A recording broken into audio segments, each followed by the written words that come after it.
تبقى محرومه من الدواء. يبقى لازم انا هوزع عن طريق الميه تروي الجسم. الحاجه الثانيه برضو لازم انا بحب الميه خلال الليل. ليه بقى؟ لان احنا عندنا جهاز في جسمنا انا بسميه جهاز الترطيق. الترطيق اللي هو ايه؟ ان هو عارف انت حضرتك مثلا واحد عنده ثوب والثوب انقطع فيروح للخياط او الترزي يقول له رقع لي الثوب ده، رقع لي. فاحنا عندنا الجهاز اللي هو هنسميه جهاز الترطيق، ده جهاز من ضمن الاجهزه المناعيه عندنا في جسمنا. حضرتك بتقولها باللغه العربيه الفصحى، يرتق الشيء اي يرقعه، يرتقه يعني يصلحه. نعم. فانا جهاز الترطيق دايما بقول للعينين انت عندك ما يرتق مناعتك. بمعنى انا دلوقتي مشيت في الشارع الساعه 12 الظهر وتعرضت لاشعه الشمس الضاره وفي شويه خلايا من جسمي ابتدوا يفكروا ان هم ينشطوا ويتكاثروا بسرعه ويعملوا سرطان. روحت البيت ما نمتش خلاص، يوم الخلايا تقعد مفيش حد هيوقفها عند حدها، الخلايا تتكاثر تعمل سرطان. جيت نمت، يوم انا عندي قدره الخلايا عندي خلايا مناعيه خاصه تطلع وتكسر الخلايا اللي فكرت تعمل سرطان. يبقى انا عندي القدره في جسمي ان انا تنشط المناعه عندي ليلا في وجود الماء الوفره في جسمي، والخلايا دي تخلي السرطان عندي يموت. مش بس كده، لو في مثلا عندي التهاب مزمن، لو عندي بلغم مش عايز يطلع، لو عندي انسداد في مجرى ما، وده برضو بيقول لك هم على الجبول مجاري البوليه والكلام ده، الحاجات دي كلها عايزه ميه. يبقى انا عايز دايما بينصح مثلا مريض الكلى، مريض الضغط بالميه، حتى المرضى اللي هم عندهم حساسيه صدريه، مرضى الربو، مرضى حساسيه الانف، مرضى الالتهاب الصدري المزمن، السده الرئويه، الالتهاب الشعبي المزمن، اي الامراض، المشاكل المراره، الحاجات دي كلها بقول لهم اشرب ميه وانت نايم. يقول لك ما انا هنام، اقول له خلاص انت نام وحط الميه جنبك. هتشرب ميه طول ما انت نايم، هتشرب ميه طول ما انت نايم، هتصحى الصبح هتلاقي نفسك السرطان مات بدري. يا سلام. بدري.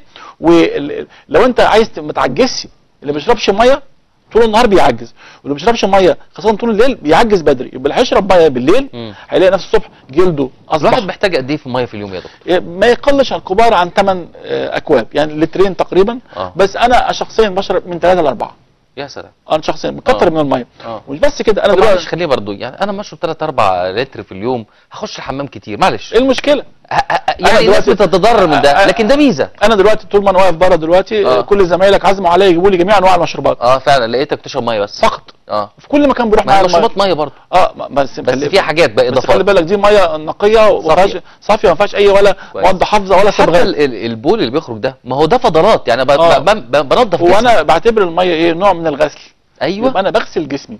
املاح بولينا بغسل جسمي من السموم. طبعا في سموم، وانا دلوقتي وانا ماشي شميت حاجه، وانا ماشي اكلت حاجه. هي الميه دي لما بتخش ازاي في الجسم بتطلع ازاي؟ يعني بتعدي على ايه؟ انا شربت الميه. الميه دلوقتي دخلت الامعاء. الامعاء تمتص الطعام من ضمن الميه هتروح بعد كده هتلف في الدم، والدم نفسه لو الميه دي محمله باملاح ومعادن فيها طبعا فيها حاجات. فيها الميه دي لو راحت هتروح الدم، هيبقى الدم مرن.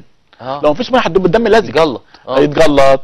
يبقى في امراض لو ما شربناش ميه يحصل جلطه في المخ، جلطه في الساقين، جلطه في القلب، مشاكل كتيره جدا. انا خايف من جلطه، يبقى لازم اشرب ميه.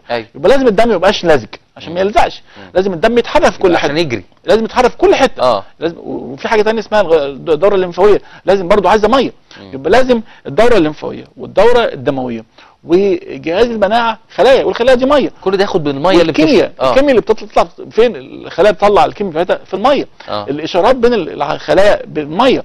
الهرمونات بتطلع، هرمون بيطلع زي مثلا فرضنا دي ماده كيميائيه بتطلع من الغده دي. هتروح مثلا عند العين، هتروح عند المكان اللي هتشتغل عليه، مكان بعيد.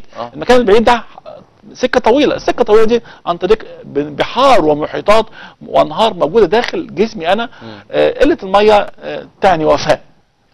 قله الميه في الناس بشكل عام تدخلني في حاجه اسمها الجفاف. الجفاف يسبق الموت. الجفاف ده بنعتبره حاجه تهدد الحياه. الاطفال اللي بيجي لها جفاف، ويجي لها جفاف ليه؟ نمره واحد الاسهالات. يبقى انا هفقد الميه عن طريق الشرج. ده بفقد ميه كتير. يبقى احنا قلنا هناخد الميه عن طريق الفم. سكتها هتطلع منين؟ احنا عارفين بتطلع عن طريق المجال البوليه عن البول. بس ممكن افقد الميه عن طريق العرق. ممكن افقد الميه قبل ما تروح للكلى، قبل ما تروح الدم نفسه، عن طريق الاسهال، عن طريق ان انا القيء المتكرر. يبقى افقد الميه قبل ما تروح حتى الامعاء من المعده نفسها. من المريء نفسه. يبقى ممكن افقد الميه عن طريق الفم او الشرج او فتحه البول، او ان انا افقدها عن طريق الجلد نفسه، ان انا اكون عرقان. هعرق امتى؟